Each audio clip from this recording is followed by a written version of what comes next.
మిథున రాశి వారికి ఈ వారం చాలా అనుకూలంగా ఉంది. సప్తమ దశమాధిపతి అయిన గురువు ద్వితీయంలో బలంగా ఉన్నారు. విద్యాపరంగా ఉద్యోగపరంగా చాలా అనుకూలంగా ఉంటుంది.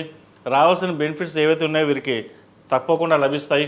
ఉద్యోగ ప్రయత్నాలు చేసేవారు కూడా మంచి ఉద్యోగం లభించడం, ముఖ్యంగా స్థిరాస్తి పెంచుకోవడం, అనుకోని విధంగా డబ్బులు చేతికి అందడం, లాభాలు రావడం ఇటువంటి జరుగుతుంటాయి. ఊహించిన విధంగా గడిచిన కొన్ని వారాల కంటే కూడా ఈ వారం చాలా బాగుందని చెప్పచ్చు. కష్టే ఫలి, మీ కష్టం దగ్గర ప్రతిఫలం ప్రతి ఒక్కటి మీకు లభిస్తుంది.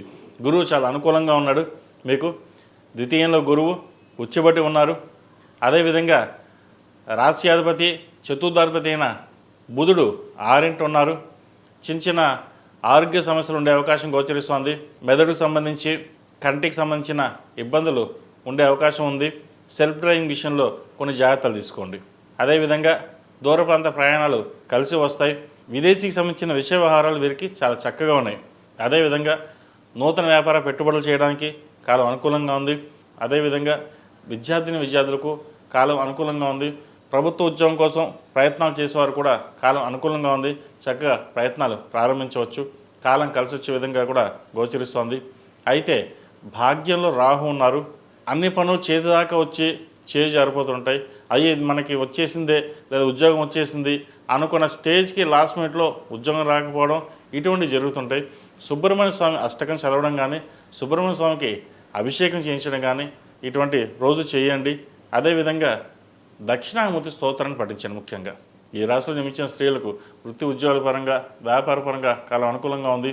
ఆరోగ్య రీత్యా కూడా ఎటువంటి ఇబ్బందులు ఏమీ ఏర్పడవు. కుటుంబ పరంగా మంచి స్థానం సంపాదించుకోగలుగుతారు.